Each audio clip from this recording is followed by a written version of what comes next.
Ladies and gentlemen, welcome to this Sunday night edition. I'm not live streaming for Slugga. I'm not live streaming for Star Wars. What do you call that? Survivor. Tonight, Mr. Bones, aka the Bone Man, aka Bob. Yeah. We've been talking about putting this together for a couple of weeks now. Yep. And what we're going to do is we are going to break down everything Star Wars that we've missed out over the last forever. I used to be pretty good at streaming content when it came to Star Wars stuff, you know. Yep. And we were good about it. Like every week, multiple times a week. We covered it all, you know, and I've dropped off a bit, and Bones called me on it, and we've both just wanted to talk Star Wars. For sure. So whether you're here live, you catch us on the replay. If you're on, you could be on my channel, on YouTube, on Twitch.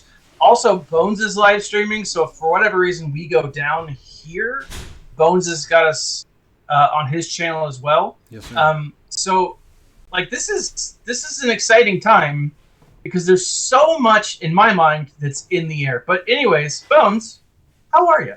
Good, man. Good. I'm glad we're doing this. Like you said, we were just wanting to talk some Star Wars, and you were just the guy I thought of. I was like, man, I want to talk just straight up Star Wars, and you and I just kind of like to we'll just go off on rants, right? Not rants, but just we'll just go off on topic and forget what we're even talking about because we love Star Wars so much.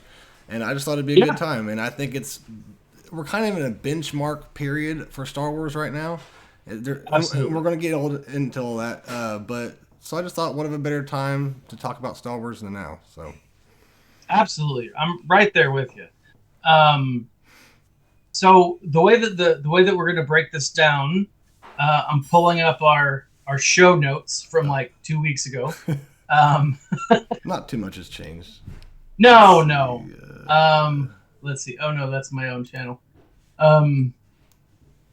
So Bones, while I'm bringing this up, what have you been up to? How's everything going? Pretty good, man. Not much different. Just still living in Florida. I work at Dollar General. I mean, not the greatest job, but not too bad. And then just streaming, man. Streaming, like you said earlier, I can't find the time to almost do anything. So streaming when I can. Usually Grand Arenas at a minimum I'll do. But, nothing too crazy, man. How about yourself? Doing well. School year's coming to an end. I am... I'm needing a summer break for sure. Things have gone well. As you can see, I've rearranged my office. I'm no longer in my trash compactor. I like the Buc-ee's. I love Buc-ee's. Oh yeah, I tell you, man. There's nothing better than a gas station that has its own like orbit. You know, it's insane. It pulls people in because it's such a great gas station. I love it. Every time I'm in the South, I look for a Buc-ee's. Yeah, we came to Texas and went to them, and there's like 300 gas pumps, and we were like 248. Like that blew my mind. My wife just is in love with Buc-ee's. So actually, I don't know if you saw, but I met Paul. He came down. Did you? He came down, and Kane from the Old Man's Cantina. We all came together and met at Pluckers. And all the wives and everything got together and everything like that. Dope. So, yeah, it was pretty fun. It was a good time. Great to see. It was first time meeting Paul, so that was pretty neat too. Paul is a character you have to meet in person. For sure. He is not one that he is larger than life, and it's wonderful to be in his presence. I absolutely love that man. Yep. All right, so this is the way that we're going to talk about. We're actually going to start off with something that I think we're all probably pretty familiar with. We're going to break down season 3 of The Mandalorian. We won't go over all of it because that's way too much time. But we're just going to hit some highlights, and we're going to do some speculation as what we think of the future, and maybe talk about some actual rumors. And we're definitely going to talk about some rumors. Here in a few minutes, we are going to be joined by someone that you guys probably know pretty well, the Nev. So things are going to take a pretty dark turn. Just, just pessimism, pessimism, pessimism. But obviously we're gonna talk about that. We're gonna talk about the Ahsoka film that's coming out, or Ahsoka movie. Sorry, not film that's coming out. We're gonna talk about where we think that's gonna go and how we think that's gonna play out. And then we're going to talk about these new movies that have been discussed or brought up or portrayed. I don't know how you would want to call it, but announced. That's the word I'm looking for. That's about as far as they've went. Yeah, as announced. Yeah, and that may be as far as they go, but we'll definitely get into that. And then we'll just see where the night takes us. Yeah. So let's just start off. Overall, if you were to rate season 3 amongst the other two, where would it fall as far as like your enjoyment of it? And that's what sucks is we're comparing it to the other two, right? I think if it wasn't being compared to the other two, it would be better off. I think they left on such a high note on the last one that we were expecting more and more and more. So I don't want to be too mean because it wasn't as bad as everyone's giving it. I'll say like a 7. I'll give it a 7. Okay. What about you? All right. And here's the thing with the season as a whole, I enjoyed it. And there were so many high moments in the season that I'm like, okay, this outshines any of the frustrating things that I was dealing with So I would still give it a little lower. I'd probably say 6.5. I was going to say that actually too. And it's not that I think that it was terrible, because I don't think that it was, and I don't think that it deserves a lot of the crap that it's getting. There's absolutely aspects of it that were done weirdly, oddly, but overall I think that it was a fun show with lots of moments of excitement. For sure. It told a good story.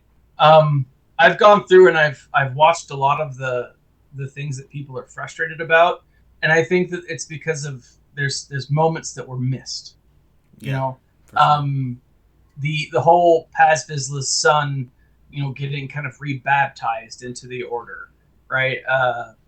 They're like, I've heard a lot of people like, why is that even an issue?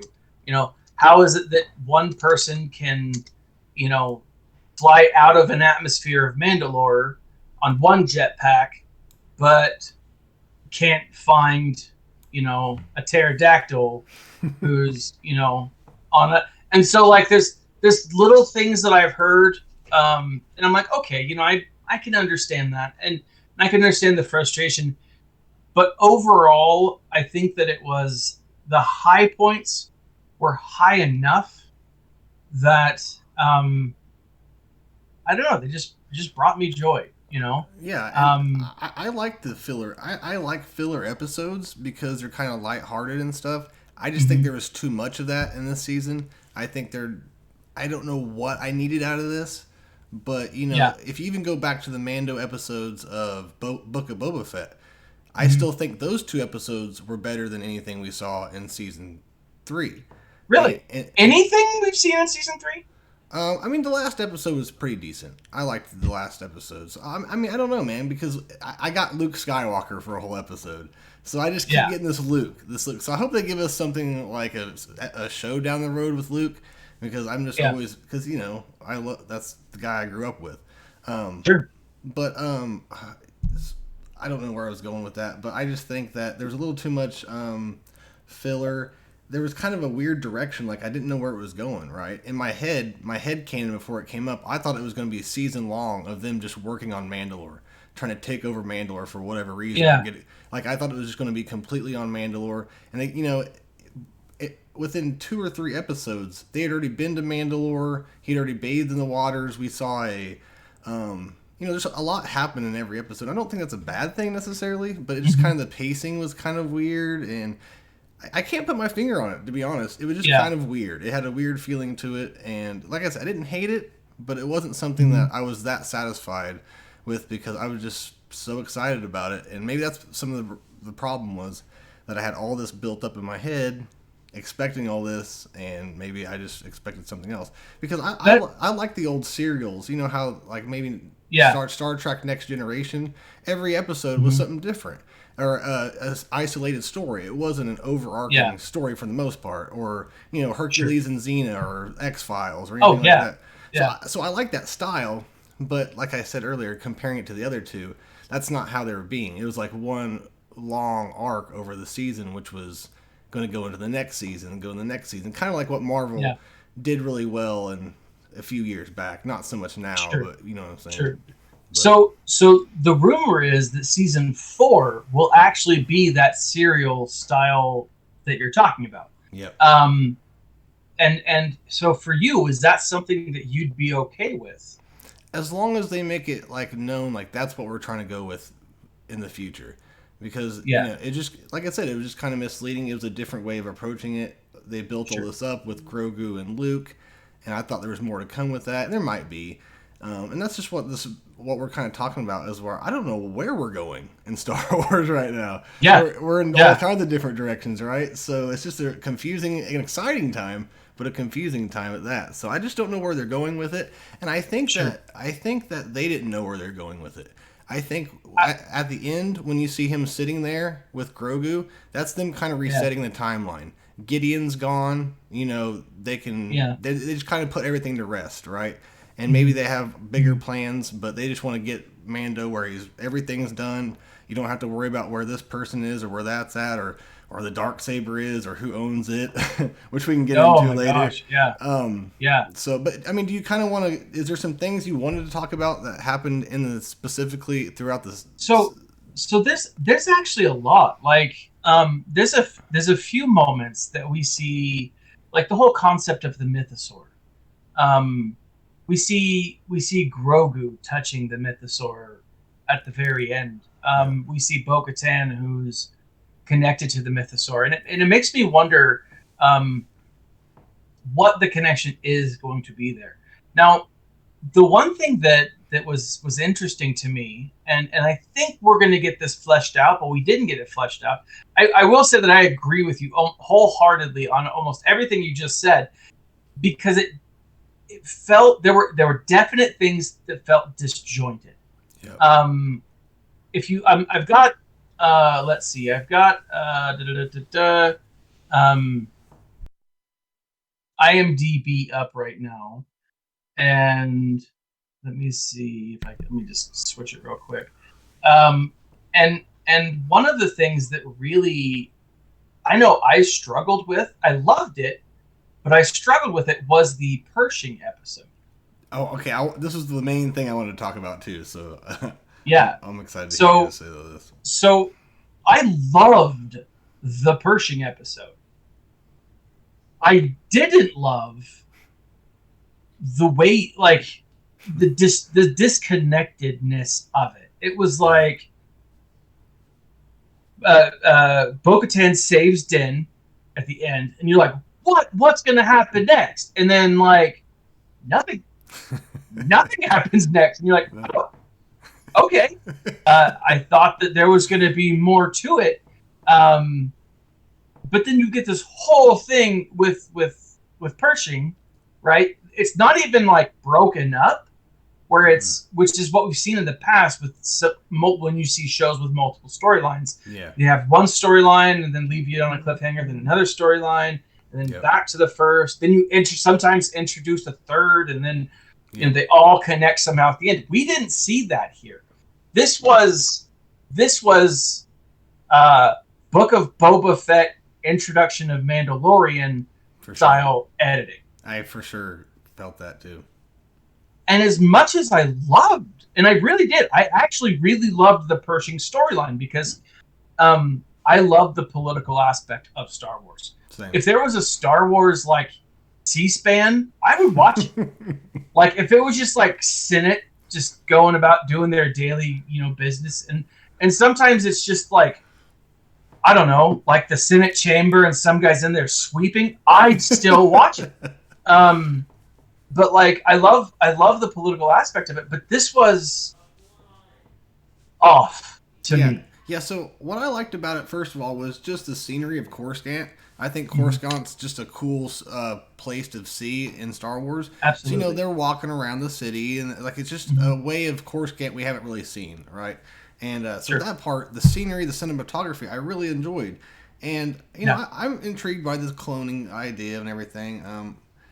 But where I lost with that episode is just I was even cool with her and I I'm sure a lot of people saw it coming, but I didn't. Her betraying him, and I was just Yeah. and that's where I lost it when she Yeah. turned bad, and it was just a cool chill episode that I was cool with, but then it got weird and dark, and then obviously we're getting to the end where everyone just kind of leaves her to herself to torture this man by himself. Like it just didn't Yeah. make any sense, right? I Yeah. didn't get that part, and it was very horrible. I felt terrible for the guy, and I like him. Oh yeah.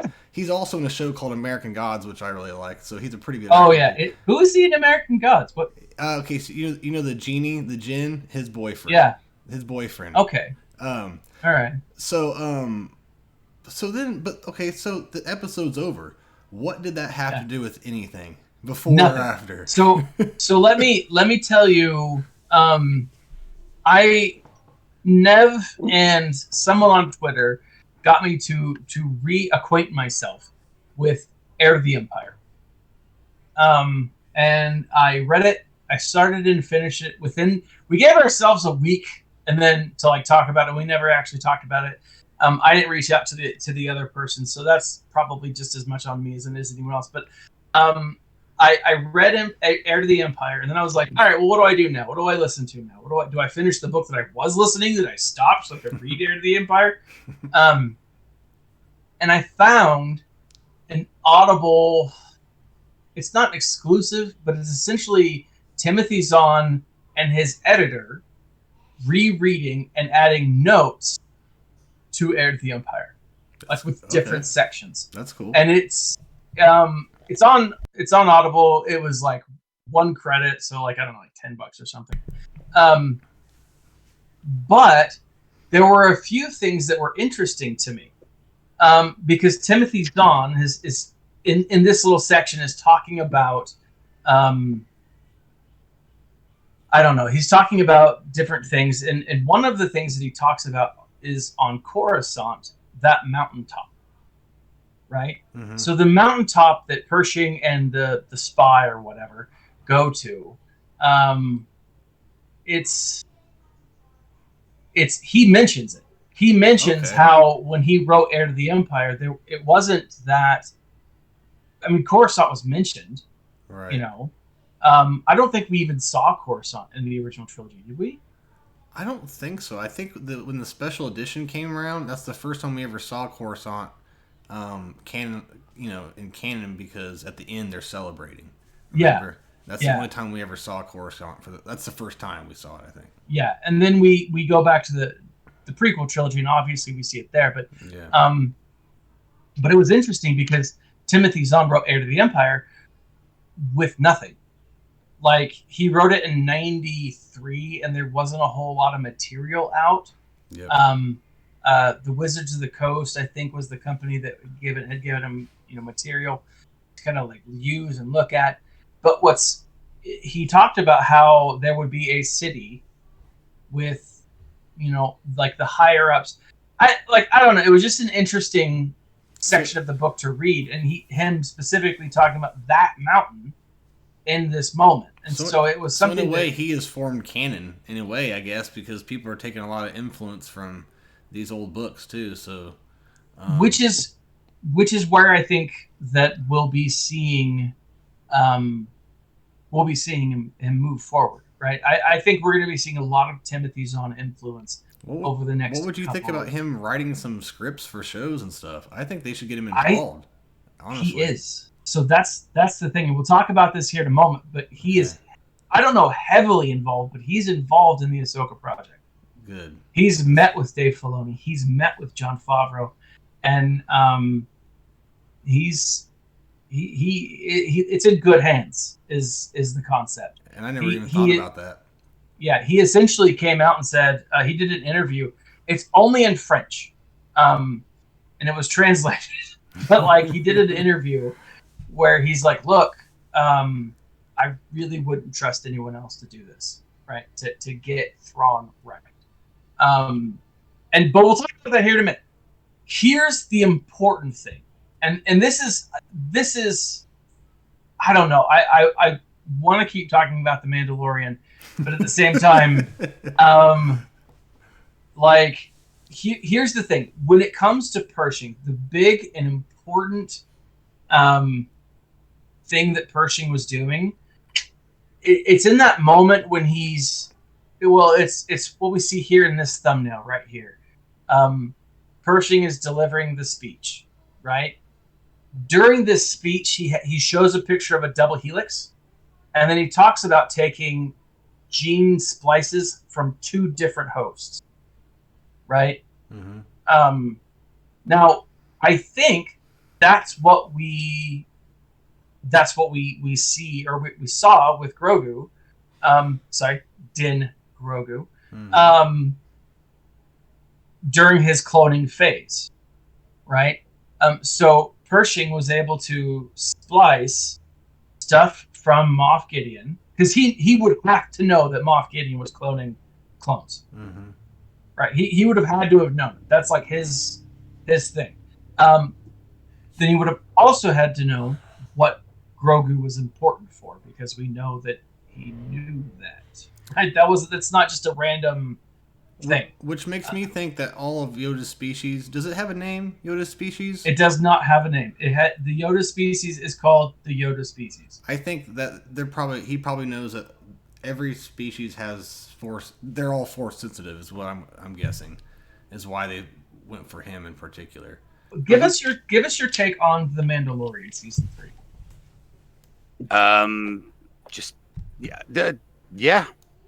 It entertained me. Am I as passionate for it as some other people? Probably not. It wasn't a satisfactory conclusion for me. Okay. Why not? Why not? Because the Mandalorian was sold to me in season 1 as, here's our main protagonist. Everything is going to revolve around him. You know, he'll go on some journey. He'll go on some adventures. Baby Yoda was, maybe a bigger hit than they anticipated. Sure. But that's what spin-offs are for. You know, what used to happen is, so Mandalorian season, Mando kicks off, brilliant, wonderful, that's great. Here's our protagonist, and then along comes Yoda, Baby Yoda, and everyone wants that. The sensible thing would have been, right, we need to spin, we have a trajectory with the Mandalorian. Here's something else that we can market. We need to do a spin-off quickly.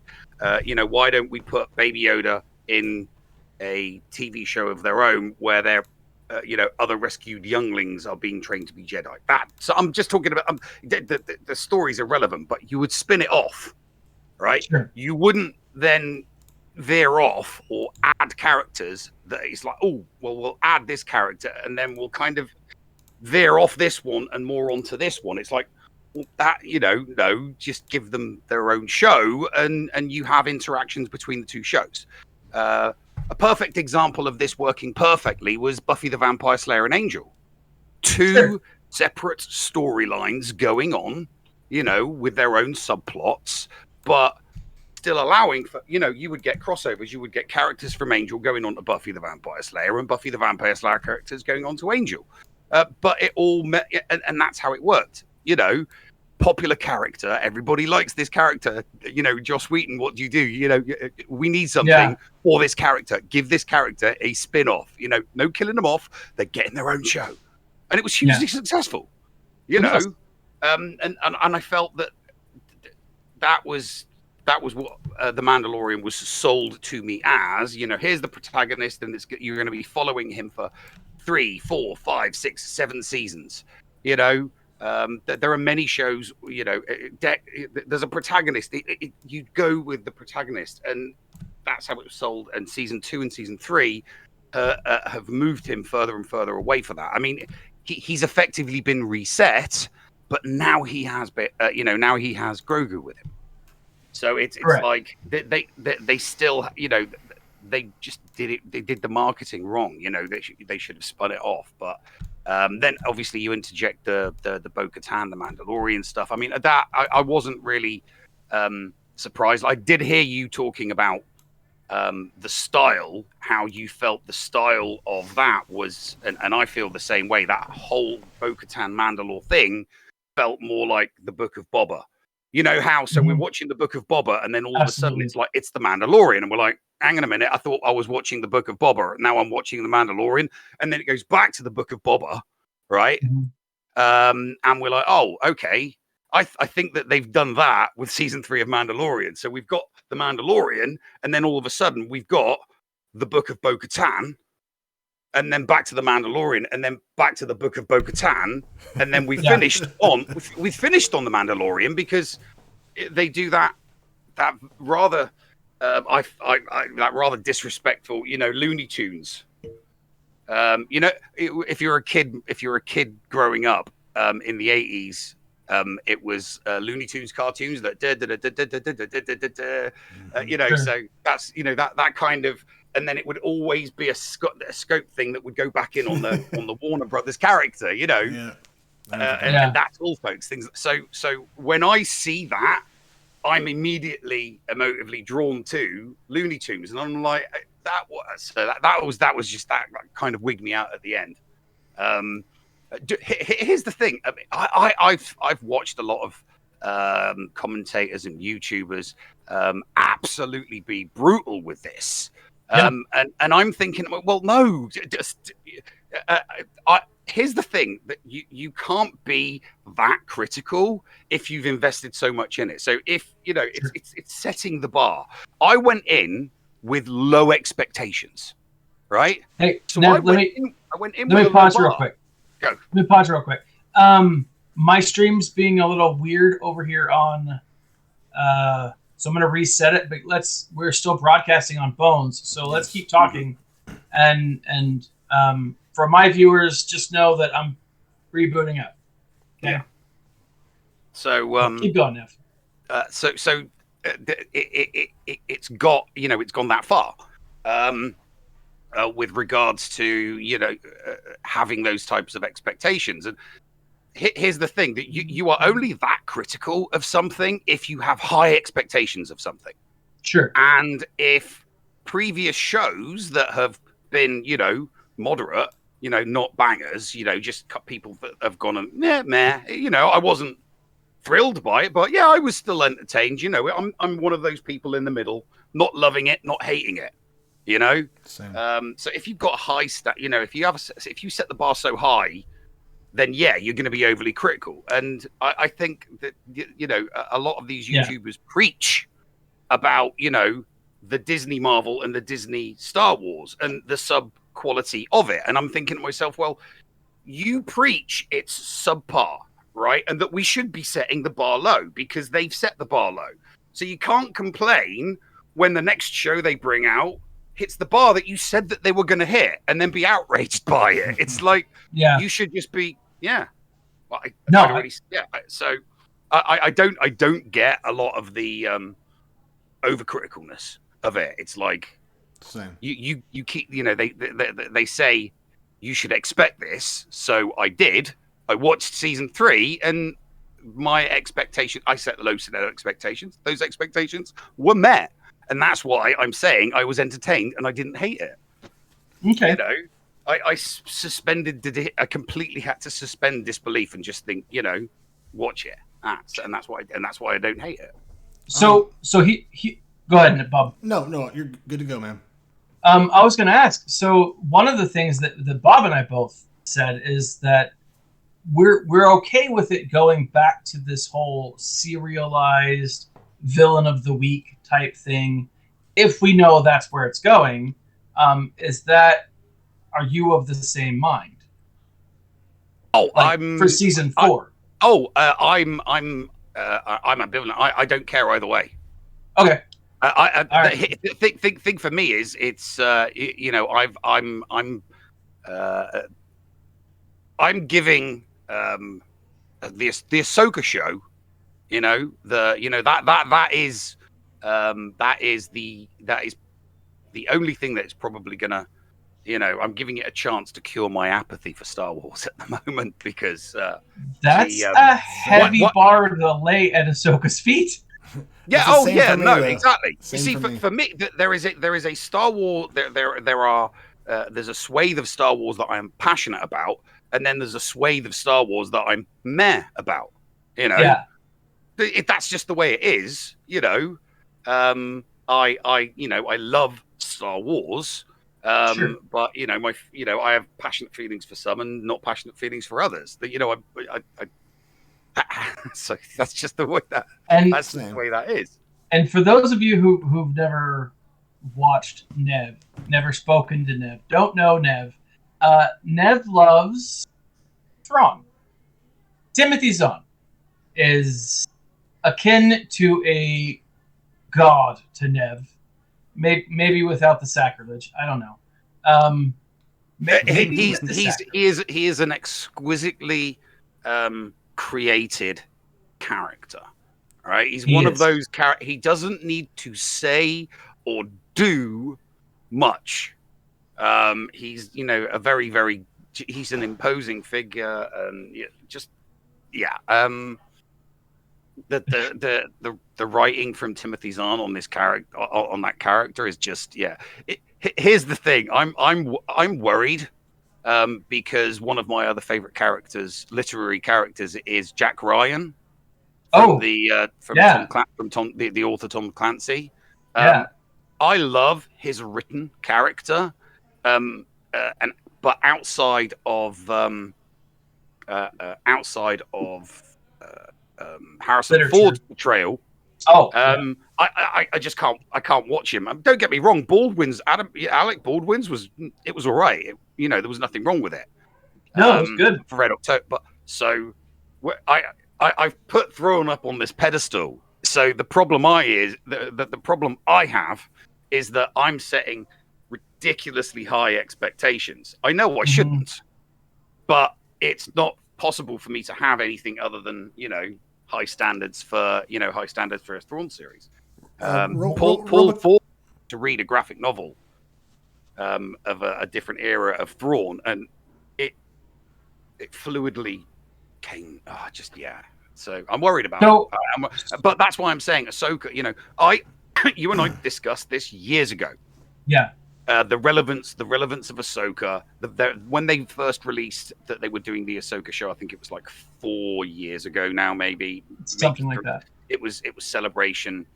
I think it was the Celebration that I went to, which would have put it at about three years. But all we got was Ahsoka, and then we got the veil of the Force behind her, and the veil of the Force is the way that Force users can basically use the Force to travel through time. It's a time machine. Yeah, it's Ahsoka's time machine. But they get Star Wars gets away with it because it's a mystical time machine. It's not. Everything else regarding time travel has something mechanical involved, right? Yeah. But what was very cleverly done with the Veil of the Force, Dave Filoni did it, was he made this time travel mystical.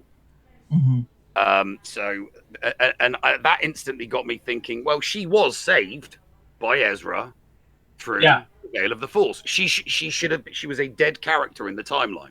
Yep. And then she was, resurrected. So, I posited a theory. Not going to go into it now; it'll take too long. You'd have to go back to that stream and watch it. But I put a certain importance at the end of a 10-year period, suggesting that Ahsoka and Ezra would be focal. I need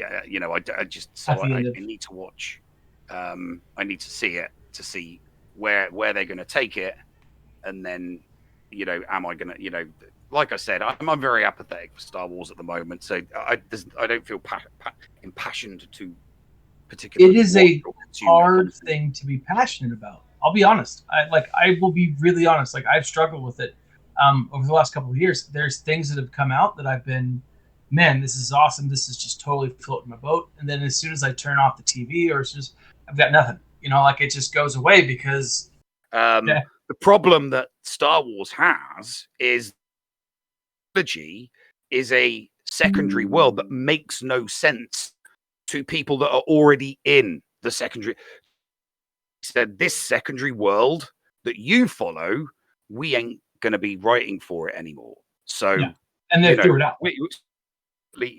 So all of us secondary, before the EU was decanonized, we were all part of that secondary world. Every Star Wars fan up to that point had their secondary world. The second they start in accordance with the sequel trilogy, then it's like, no, that's another. That's another thing. That's another faction of Star Wars taking that secondary world, and we all get knocked back to the first world and then we have to observe the new secondary world. So Bob, before the government kicked you out, because I'm confident that's what it is. Watching me. They're always Big Brother's always watching. I'm always telling my students, I'm like, guys, Big Brother's always watching, and they're like, who's Big Brother? And I'm like, go read a book. Go read a book. Just make sure they don't change that particular book. Wouldn't that be ironic if the government stepped in? It's like, hey, 1984. Let's make some changes to it. That would be hilarious. But anyways, so we're talking about how it has been rumored, and I do believe. No, I could be wrong, but I do believe that Dave Filoni or Jon Favreau, was one of the two, have come out and said everything leads to the sequel trilogy. I mean, it's obvious. Before we got too far into things, I wanted to kind of get into that part where, what did you guys think about like the Darksaber being broken? What do you guys think about the Praetorian Guards being brought in? That's screaming first order. I also want to get into like the symbolism of Piz Vizsla dying. Like, what do you guys... before we get too much into Ahsoka and Thrawn and the future, I wanted to cover that real quick, and then we can move on. But that is... So first, what do you guys think about the Darksaber being just crushed simply by his hand? I mean... So, metaphorically speaking, I think that it was a great way to unite the clans. Because there are people who put so much thought. There were so many Mandalorians who put thought in like, oh, this is the thing that we will rule. This is the thing that we will do. I think it gives them a chance to reset. Now that I'm saying that out loud, it could also be part of a much bigger metaphor that I'm sure we're about to get into. Yes. That Jon Favreau is saying they're resetting the Mandalorians, right? Yeah. This is not just metaphorically speaking in Star Wars. This is flat out, this is happening. They are resetting canon, and this is what's going on. Like, that's an additional layer. Bad writing. It could be. But it could just be bad writing. Here's an object. We have to write this object into this episode and into this plot and into this plot. And so they write all of these bits for this particular object, an object that is, kind of fancy, very important in Star Wars lore. And then, it's like, oh, I know. Why don't we write at the end, like destroy it? Because it'll get like a shock factor, like a main character being killed off. Because that's the magnitude you're talking about. You're talking about an object in Star Wars lore that has the same gravitas as a secondary or tertiary character in Star Wars. And what they did was destroyed it. So they killed a character from Star Wars. Hold on. They destroyed the casing. I mean, if it's rebuilt, it's not the same device. This is not like reforging a sword that's got the exact same hilt, you're gonna need different parts. The crystal's gonna make a different color.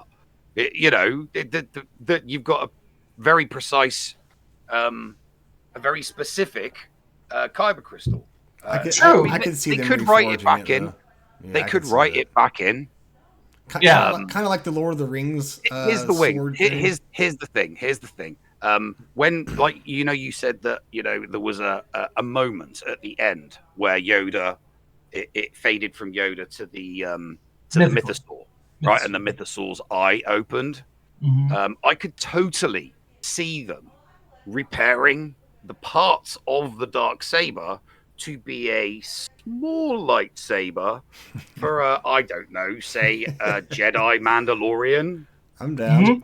That'd be cool. I mean, come on. Here's the I That's what they're gonna do. I mean, that's not. That's genius. Yeah. they're telegraphing. I mean, if, I don't know how you don't see that. They are I mean, telegraphing what they're yeah. going to do, and Yeah. and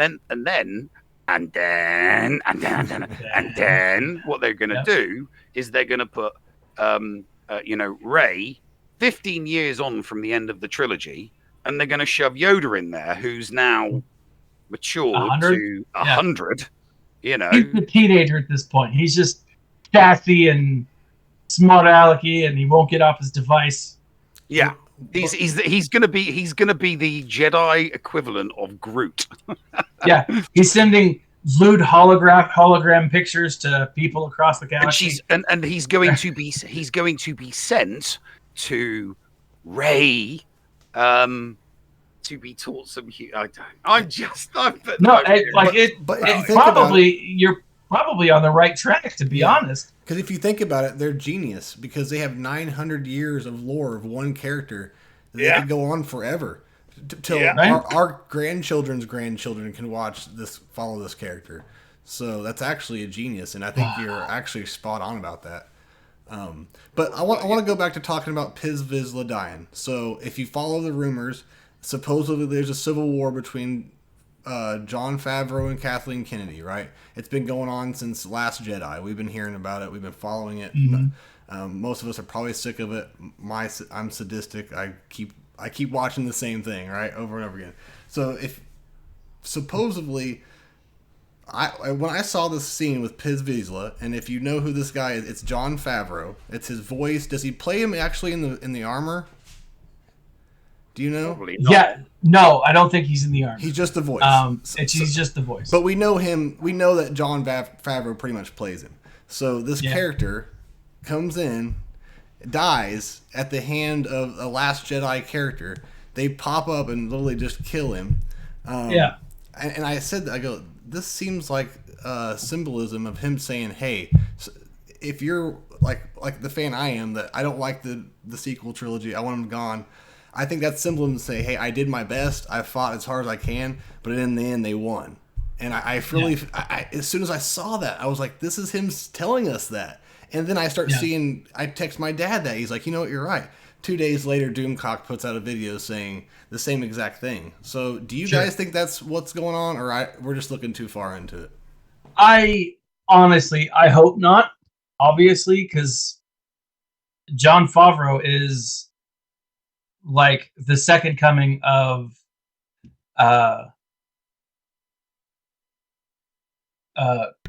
Lucas. Just action films, Marvel, Star Wars.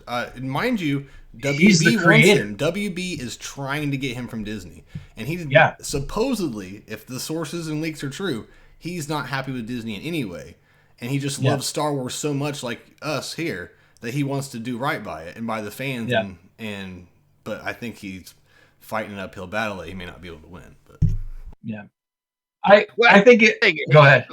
Sorry, I was just going to say that Favreau had a 10-year vision.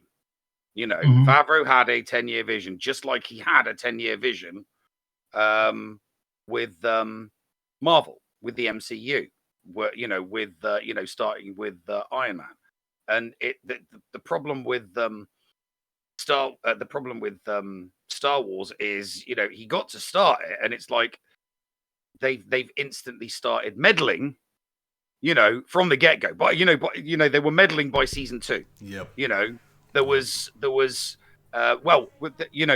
yes, it's your baby, John, and yes, you can make what you want, but we need you to also advertise in this show what other Star Wars stuff. And it's like, what? Mm-hmm.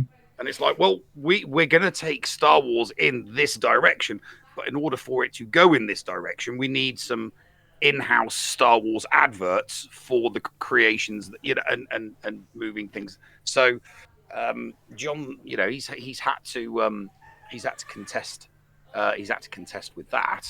And then there was the Book of Boba, and now Mando season 3, and it's off the rail. To me, it's off the rails from season 1. It's the season 1 had a trajectory. It was on the rails, and we're at end of season 3 of the Mandalorians, and it's off the rails. At the moment, it's completely off the rails, and it takes a huge force to put it back on. Yeah. And the thing is, without Jon Favreau to do it, I don't. Here's the thing: I don't think that Dave Filoni on his own would be able to do. Dave Filoni name drops George Lucas too many times. It's like, this is what I think, this is what I think, this is what I think, this is what I think about Star Wars, this is what I think. Oh, and by the way, did I forget? I also worked with George Lucas for a very long time on X, Y, and Z, and it's like it's like he's using that as his, because I worked hand in hand with George Lucas, I know more about Star Wars than you do, and it's like, he probably does, because he's had lots of conversations with George Lucas about the George Lucas Star Wars, but then he adds his own stuff that he then tries to pass off as, but that's the way George would. It's no, we get that what George Lucas is talking about, but when you create this and George didn't, that's your own thing. That's on you. You can't then defer to George Lucas's authority, and I don't think on his own, I think he would. I do genuinely think that he is somebody that would. I don't think Kathleen Kennedy would be around for a while, but he would pretty much capitulate to Kathleen Kennedy on anything she wanted. She would say, "This is how I want Star Wars moving forward. You've done Star Wars, make it happen." And Dave Filoni would be like, "Yep, sure." I agree. So you're saying Dave Filoni is a yes man? Yes. And Jon Favreau is a no man, and that's why they work well together. I 100% agree. So this was this is something that I think this is from Fandom Wire. This was back in January. So the rumors about Jon Favreau leaving have been around for a while. And what I think all of this will come down to is how Indiana Jones 5 plays out. If Indiana Jones 5 is a huge box office win, Kathleen Kennedy's not going anywhere. It's not going to be. No, I said, it's not going to be. The projections are low, and I 100% believe it. People go to social media to find out if it's worth going to the cinema for a movie or wait a little bit longer and watch it on a streaming service. Yep, and that's what I think is going to happen. I will be going, because the nearest cinema to me is an hour and a half away, so I can't get to watch Return of the Jedi. I can't. It's on in cinema. It's on in selected cinemas. Yeah, I heard your accent. And I heard cinema. And I was like, an hour and a half for a movie? Return of the Jedi is on in cinema at the moment, on the big screen, right? Yeah. And I really, because I've never seen it on the big screen before. And I really, really wanted to go watch it on the big screen. Yeah. I can't because, like I said, but Guardians of the Galaxy 3 is on the 5th. So I might go and watch. I mean, I went and watched Top Gun Maverick in the cinema, movie. Great movie. Because I had to, Yeah. I've watched I had, I was like, that is something that, I really wanted to experience on the big screen. And, Yeah. and the thing is that they've said, okay, so now here's your expectations for the small screen. And so if I'm not going to go watch it in the cinema, then I'm probably not going to watch it streaming wise. Because until you mentioned that, I wasn't even thinking about it.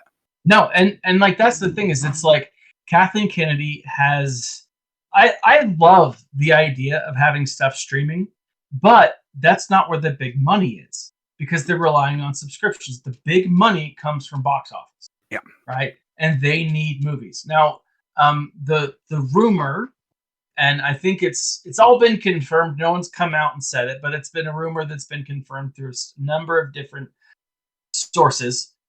Is that that Kathleen Kennedy and her Marvel counterpart, whose name eludes me right now, are both having interviews with Kevin Feige's the counterpart with Bob Iger. Now Bob Iger was brought back in because Disney is just tanking. They're losing money hand over fist, and we can all speculate as to why, but also I don't think there's a reason. I don't think there's. No, I mean there would not be rumors out there that they're floating the idea of selling Lucasfilm. Yeah. In order to reduce, because obviously by selling Lucasfilm, that is a huge asset that you get a big chunk from, and then afterwards. Yeah. You no longer have to worry about those overheads affecting stock price and affecting profits. Yep. That's what It's kind of like that.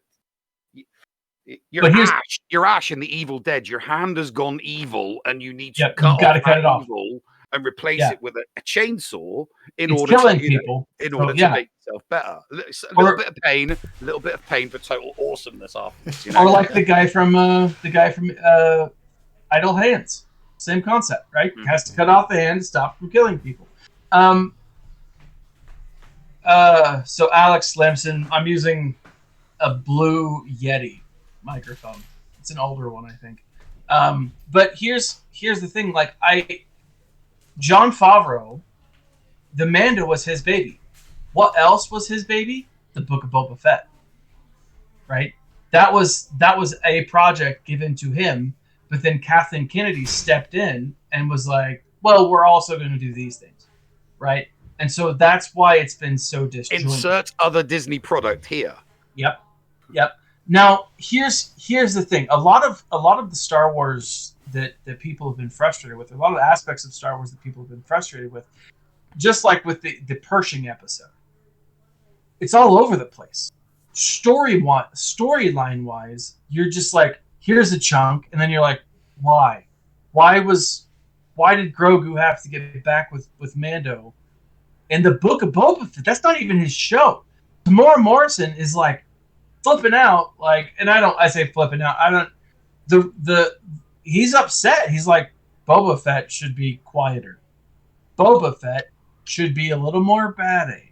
Boba Fett should not be a Moff, a hero, a Don of a some criminal. He's an anti-hero. Yeah, he's an anti-hero. He's an anti. It would be like if they try to all of a sudden in season 4 of Dexter rehabilitated him. It'd be like, but it's not Dexter. Yeah, but we're gonna keep doing stories with them. We're gonna move them along in the timeline, but they're now rehabilitated. And it'd be like, they don't want to kill anymore. So what's the next big bad that he's gonna? What's the next? Obviously, for Dexter, it'd be who's the next evil person he's gonna kill if he's that's the story. But with Boba Fett, it's like, okay, so what's the next big bounty? Yeah. What? Yeah. But think about. But remember, season 1 and 2 of Mando was Filoni and Favreau. So I think everything that Filoni touches is Star Wars gold. Like I think he understands Star Wars and how to make a Star Wars movie, how to tell a story underneath George Lucas. Like I'm not saying he could I'm not saying like he could do blame it on George Lucas if he did something wrong or whatever. But I think he is the modern day George Lucas. I think he's the one that he deserves like the the title of Mandalore as far as like Star Wars goes. You know, I think he's that good. And notice when he's not with Favreau kind of just makes mediocre content.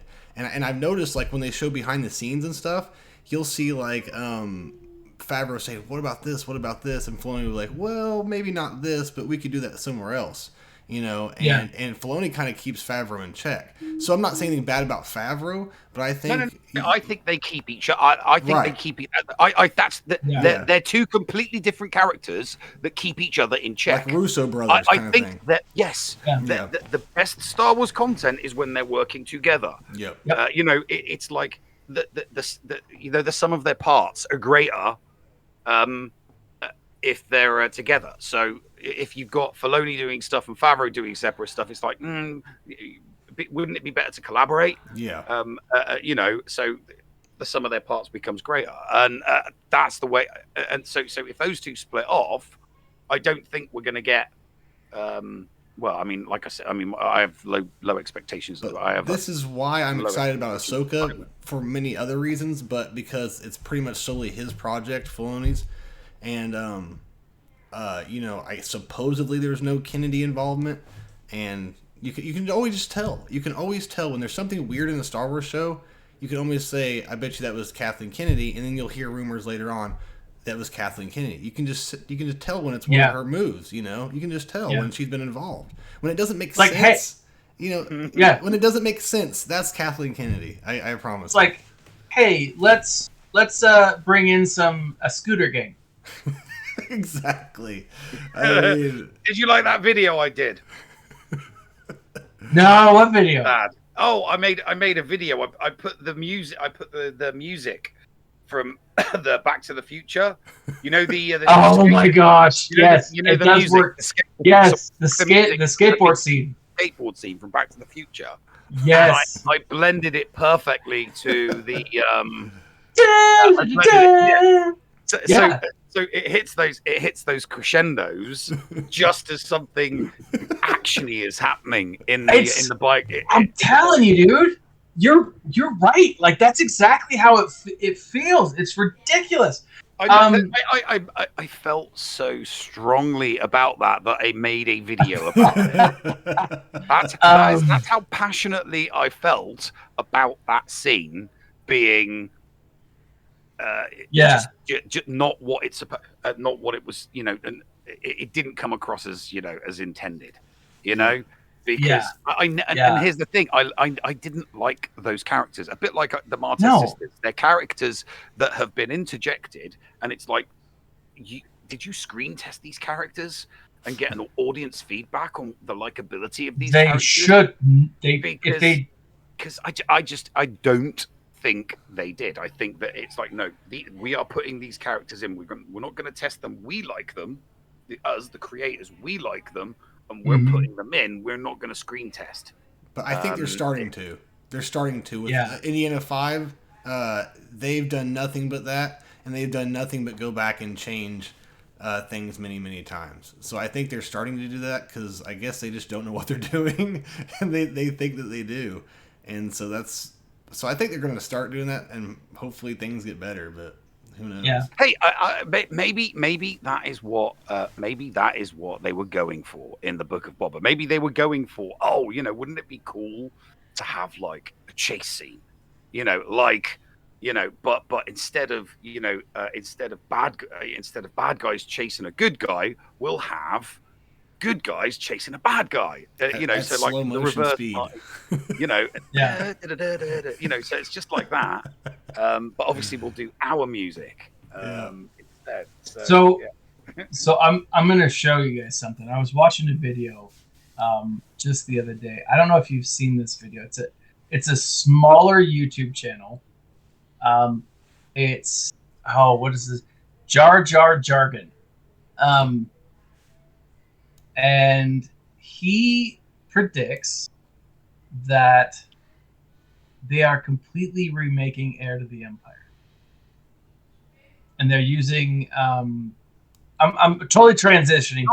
They're not remaking Heir to the Empire. What they're doing is they're going to create a story with Thrawn in it, call it Heir to the Empire. Absolutely. The Heir to the Empire requires not just Thrawn, Mhm. but the entire main cast, plus some pretty damn important new cast members like Mara Jade. Yep, I 100% agree with you. And in this video, so it's not possible to. It's just it. Yeah. Sorry. So they're replacing. So this video, it goes through. I'll put a link in the comments because this is a solid. It was a really impressive. So I'm putting it both in Twitch and in. But it's a solid video. So what they do is they say that the role that Heir to the Empire that Luke played will now be played by Ahsoka. Han Solo's role will be played by Din Djarin, right? Leia's role, Katie Sackhoff, Bo-Katan. Oh crap, what's his name? Jocasta Nu. That's not it. Joe Stavrioth. Jocasta Nu's the librarian. Evil Obi-Wan Kenobi. Evil Obi-Wan is going to be this new Jedi that we saw in the trailer. The Padawan of that new Jedi, right? Because you can actually, if you look closely, you can see her Padawan braid. Will be the Mara Jade character. The smooth talking, just sexy. I don't know what's his name. No, the Mara Jade's boss with the Talon Card. Talon Card. Boba Fett. Boba Fett will be the Talon Card character. Hold on. Oh my god, I'm gonna tear this. I know, and this is why I'm bringing it up now. The Wedge Antilles character, Harrison Dula. We know these characters are going to be in the Ahsoka series. Yes. She mentions she's like that. She's like Heir to the Empire. That's the name of the show, right? That's like this video was so well put together. Like, it's awesome. I don't know, man. I think that he's onto something here. Rip away, Nev. But you can't say, okay, so you've got this story, right? A trilogy. Sure. Where each character follows very specific paths and performs various specific tasks on various different adventures, right? Both New Republic and Empire, the Remnant Empire. Okay. Yep.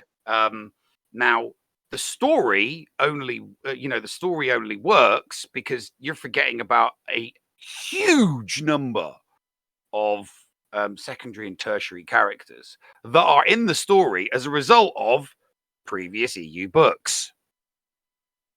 All right, like so what? So you can't just take character. You can't just take characters from an era that's now been spread out, because obviously Mando's 5 years after Return of the Jedi. Yes. That was what it says. So season 3. So we're about 8 years. So all of these characters are in that bubble.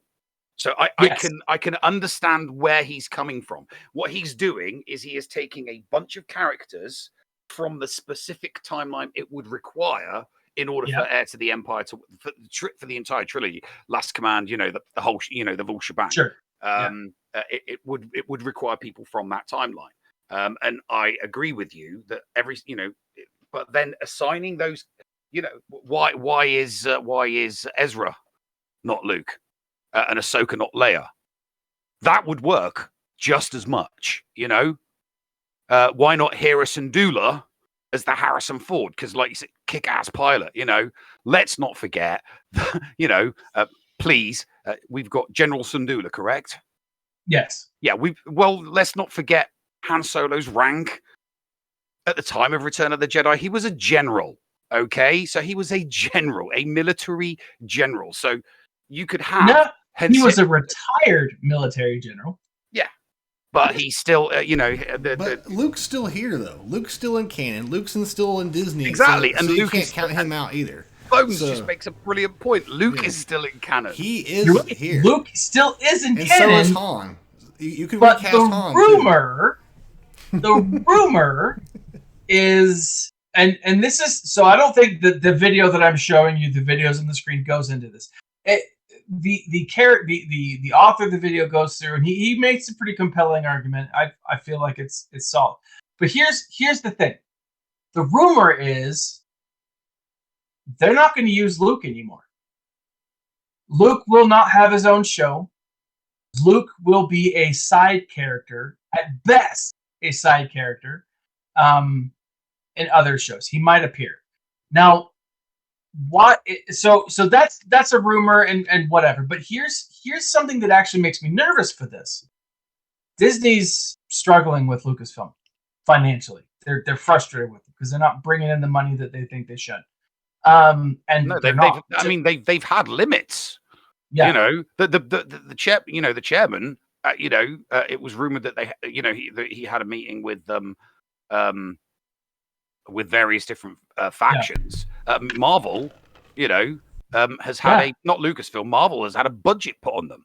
Yeah. That's how financially in distress Disney is. and they've laid off thousands and thousands of people as well. And and that's one of the reasons why the idea was floated for Disney being for sale, because there were no limitations put on Star Wars. Yeah. Star Wars is the biggest loss, yet it wasn't deemed important to do the same. Because To do the same. Marvel was told you've got X amount per movie and you can only do X amount of movies, and you've got X amount per TV show and you can only do X, and that's it. That's your budget. That's all you're going to get the money for. Yeah. You can't think beyond that. And it's like, yeah, okay, fine, you're the boss. You give. That hasn't been done to Lucasfilm, and that's why they thought that they might just be sod Lucasfilm. Let's see how much money we can get for it. Yeah. So you float it. So here's my thing though. What the thing that makes me think that this has merit legs. Thank you. You're muted. We can't hear you. Can you? I can hear you. I can't hear Bones either. What the hell is going on? Yeah, I'm not muted. Hang on. Yeah. What the hell? Okay. Can you two hear? We can both hear you. Nod your head if you two can hear each other. We can both hear you, Nev. You Nev. can hear me. Yes. Right. Okay. I need to. Obviously, something's gone wrong with my earphones. Yeah. Hang on. So unplug it, and plug it back in. Bones, this is a family show. Do this. Come on. It even blurred my hand out. Okay, so here's my thought. First off, I think this is a to be continued conversation. We've started a can that we've opened a can of worms that needs to be continued to be discussed. So here's the thing, though. The thing that makes me have legs is Disney, as part of George Lucas's sell of Lucasfilm to Disney, was anytime that George Lucas's characters were used, they would have to pay Lucas some money. The fact that if you take Luke out of this and you tell stories other than the ones that people know, which I think is a cool concept, as long as we remember that Luke and Leia and Han are the main protagonists of Star Wars. They're Star Wars, right? Yeah. But if you're taking other characters and you're like introducing, give them their own spin-offs, great, love it. You can't take those three out. You can't kick them out. Even though you now have to pay George Lucas money every time you use one of his products. So that's why they're trying to force. That's why I think they're trying to force, like Rey and Finn and Poe. Exactly. Exactly. Yeah. Right. And so if they're trying to force these things, if they're trying to force the concept of hey, this is Star Wars now, like it or don't, it becomes a problem, right? Yeah. That's why I think this theory right here has legs. also, and you and I talked about this here in a minute, or earlier in the show. There was an interview given by Timothy Zahn to a French newspaper, Parisian newspaper, about his role with Star Wars. First, he said, I would love to do more. Right? I would love to be more part of this. But he's also said that he's met with Jon Favreau. He's met with Dave Filoni. And he thinks the series is in good hands. Which to me, like knowing, like I've got books 1 through 6 of the original of the new Thrawn trilogy, the one that's currently canon. I've got all of the books that are legends. You know, new canon does not make Thrawn to be the evil Imperial that old canon kind of makes him out to be. And if Ahsoka lives, I think Thrawn lives, but is a little different. So that's my question. What do you two think is going on in Ahsoka? And also, where do you two think? Do you think this is an isolated time jump? Is it going to alter the sequels, even though we have the Rey thing? Like, what do you guys think about that whole? Well, my theory regarding the Veil of the Force, that's the big thing.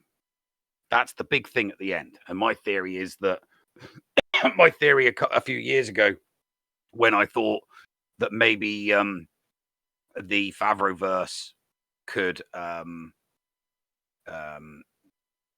change the Star Wars, not just create like an alternate canon, not an alternate canon, an alternate timeline. Sure. Because the only purpose of using the Veil of the Force, can you imagine how huge it would be if they used there was this massive build-up to the use of the Veil of the Force, and then they did nothing with it. Yeah, that would be so dumb. But yeah, so my theory was underwhelming is what I'm worried about. Yeah, Chekhov's gun, man. My theory was that it's going to be Ahsoka and it'll be between Ahsoka and Ezra. It'll be between Ahsoka and Ezra, and it'll be to reestablish the timeline. You know how? Here's the thing, and this is one of the things that it's the glimmer of hope. The glimmer of hope, right? Is when they say all roads lead to the sequel trilogy. It's like, you know what? That doesn't matter if they use the Veil of the Force. Yeah. In fact, they have to. All of the roads have to continue leading towards the sequel trilogy. They have to. In order for there to be the creation of an alternate timeline, you've got to connect the timelines, right? That's true. Yeah. You have to connect. You have to connect the timeline. Great point. Episodes 7, 8, and 9 are important in that Ahsoka and Ezra are going to be in the Veil of the Force, and they're going to see the genocide of trillions of people by the First Order with Starkiller Base, and they're going to go, yeah, we're going to use the Veil of the Force to stop several trillion people being killed on multiple planets. This isn't going to happen. And they're going to go use the Veil of the Force to go back to a sufficient time. Say, for example, the Return of the Jedi. They realize it's Emperor Palpatine that does it. So if we stop Emperor Palpatine, his essence, using the Veil of the Force to escape the Death Star and its ultimate destruction, the First Order timeline doesn't happen and everything gets reset. Nev, That's my theory from 3 years ago, which is like I said, that's the spark, that's the glimmer of hope. I am one of those people that wants I would love for all of these roads to go to the sequel trilogy. For that, it has to, for that reason. In order for Ahsoka and Ezra to witness evil of the First Order through the Veil of the Force, it has fucking happen. So it has. So what we've got now has to link up with the sequel trilogy. If it doesn't, if they don't follow through with that canon, then they, Ahsoka and Ezra don't see the first. It has to, they have to see the First Order. All right. So but real quick, maybe that's why they ended the Mando where he's just at home. Because if they continued a story past that, they would have to continue that story on. Well, no, because they can use the Mandalorian as a platform to introduce something from the sequel trilogy that's that I know there are no really important. There's not a lot of important threads. Can we be honest about 7, 8, and 9? There's not a lot of important threads to pull on. No. There are lots of threads from the original trilogy and lots of threads from the prequel trilogy. So that's why there's so many books. There's loads of threads that you can pull on there. There's not a lot of threads you can pull on the sequel trilogy, but they need to find some threads to pull on so that it's, oh, look. Oh, oh, wow. 3 of the Praetorian Guard. Wow. I mean, they get their asses handed to them, and it's a completely stupid fight from a militaristic point of view, but we must, Disney product from here, insert Disney product there. Yep. But they, it's like, and it's, it's a tenuous link between the two. But you have the new Rey movie announced. So let's say, let's say that everyone behind the scenes, let's say that's what's happening. What you said with the Veil of Force, and they go back to that. So they all know that's what's about to happen. Ahsoka's already been made. So why announce a Rey movie? Is that to have stories on 2 separate timelines to make there's different fans, so to make the sequel fans happy, so continue to make movies on that timeline. Here's the thing: it goes back to the primary and the secondary worlds, right? Tolkien wrote essays about this. Okay, you could the Rey movie is something that you could legitimately say is